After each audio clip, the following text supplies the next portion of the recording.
Good morning, guys. I'm coming this morning. I got a very busy day ahead. We've already been out to town. Got 4 gallons of strawberries. I think as a homesteader, I can't grow everything, and I certainly don't have strawberries planted this year to meet the needs that I think I'm going to have for this coming year. So I made sure I went out as soon as there was an advertisement at my local farmer's market and grabbed 4 gallons and see how much. I'm not sure how many strawberries I want, but I'll know after today. I think I'm going to do 1 batch of jelly, or jam, I should say, and can it, and then the rest will just be frozen whole, and then I can choose later if I need more jelly or jam. I can do that, or I can just use them in smoothies, which is another way that we consume a lot of strawberries. So I'm going to take you with me and show you what 4 gallons of strawberries looks like. So it's 2 dish pans full. Okay, so we got a little station set up. What we're gonna do is I've washed a whole colander full, and we're gonna let those drain a little bit. We're gonna start capping. I'm gonna separate out the berries that aren't as nice for my jam, because honestly, jam doesn't need the prettiest berries, but I'd like to have those frozen if I could. So we're just gonna be sorting through as we go. All right, so I'm gonna check the pectin box and see how many cups of berries we need to make the jam, and then we'll go from there. My husband will cap his with a little measuring spoon. I do mine with a knife. For the ones I'm going to freeze, I'm going to make a couple of sheet pans with paper towels just to drain off all of the water, let them drain a little bit. And then I put them directly into the freezer to freeze separately, and then put them into bags.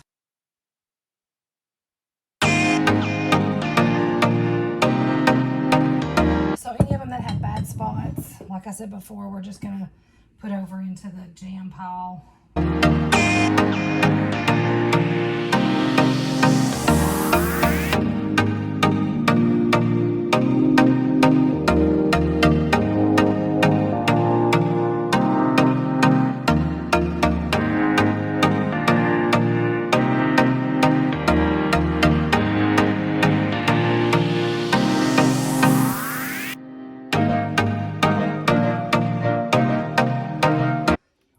Okay, so we've gotten several strawberries capped, and I've let these sit to dry. So now what I'm doing is I've got a box that's lined with wax paper, and I'm just going to stack these in. They're touching, but enough that we can break them apart once they freeze. And I'll freeze these in layers, and then I'll put them into bags after they're frozen, and that way they're easy to break apart for smoothies or whatever you're wanting to use them for. All right, so we're on to phase 3 maybe. And that is to get in the jars ready. So in my new downsized space, I do not have a dishwasher. So I'm going back to the old days, like when I was at home. We didn't have a dishwasher, and my mom still has canned for years without one, so I'm not worried about it. But I add an extra step, so I'll wash these in good hot soapy water, and then I will pour scalding boiling water over them just to make sure if there's any germs that we get rid of all that. So that's going to be what we're doing next, and then we'll be ready to start cooking the jam down. I'm just going to go by the recipe on the Sure Gel pack, and that way you get your ratios right. If you don't follow exact measurements, then you will end up without your product gelling, and that's not gonna, that's not good, because then it'll just be water instead of jelly. So I do think it's important to really follow those directions carefully, and depending on what kind of pectin you use, you need to make sure you're following those manufacturer guidelines, because they've worked with it and know how much it takes to gel. So we're going to get started. It has to be 5 cups of crushed strawberries, so we have a few extra, and I'll just put those in the fridge with some sugar just for us to add on top of a cake or something. But we're ready to get started cooking those down. I am working on the boiling water, and I'm about to wash the jars. So that's where we are. So I'm going to show you this real quick. In order to use your lids, we put them in water, turn it on, you get that, bring it up to a boil pretty much. And you let those be hot so that they seal to the jar whenever you put them on. So just to show you guys, I've got the jam on in a good thick clad stainless pot. You have to, I'm following the directions on the Sure Gel pack. You put your sugar and all things in there, you bring it to a rolling boil, maintaining that for a minute, and then we'll be ready to ladle it into jars.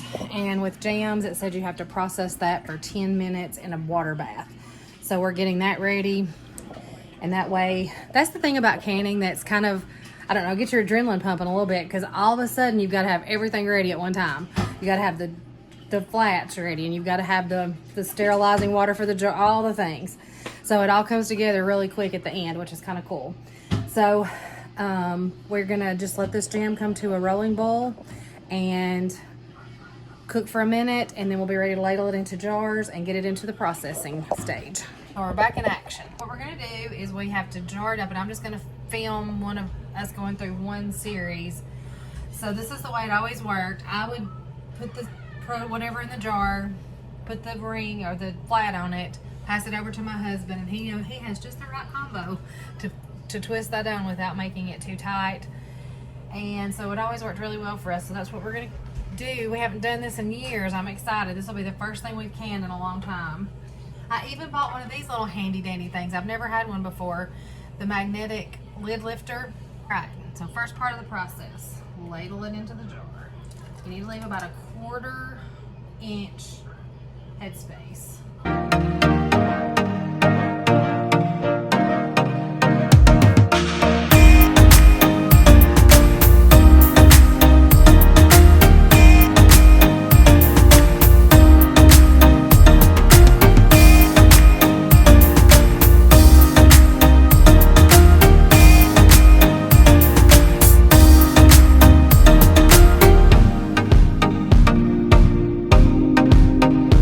Working on the water bath, we ran across a little dilemma. These half pints fall through the basket that is meant to hold them up off the bottom, and I'm really scared to let these be on the bottom with gas heat because it gets really hot.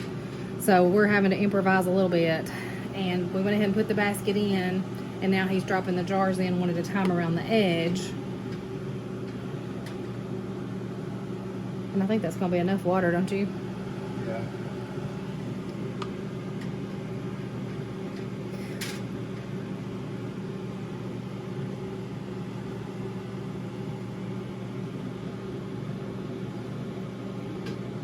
So we actually probably had enough for 9 half pints, but I'm just gonna take what's left and clean up a jar and put it in the fridge, and we'll just have some fresh strawberry jam to enjoy.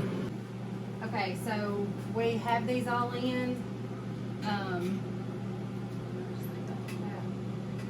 now I've just got to bring the water up to a gentle boil.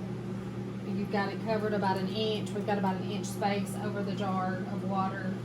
And then we put the lid on and we process these for 10 minutes because it's jam. I believe the package said if it was jelly, it's only 5 minutes, but with the fruit in it, it's 10 minutes. So we're gonna do that, and then we'll take these out to cool, and hopefully all of them will seal and we'll have fresh jam to put on the shelf. So we're all finished. We've had a very productive day. We did a lot of running around this morning to get everything, and then now we finished doing the jam, and the strawberries are all capped and in the freezer waiting for me to gather them up to put them in gallon freezer bags to be used later for whatever's needed. Like I said, I can do more jam if I need to, or just, we eat them all the time with smoothies. So I wanted to show you guys my jam. It turned out beautifully.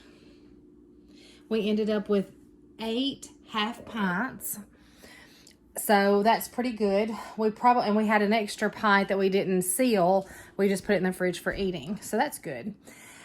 I did want to say that I did a little comparison because I think we have to compare to make sure we're not being silly, right? We're spending a lot of time making jam and doing strawberries. Am I being silly?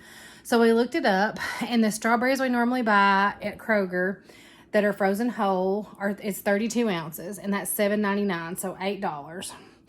And a gallon of strawberries that we bought today was $19, but that has approximately 128 ounces.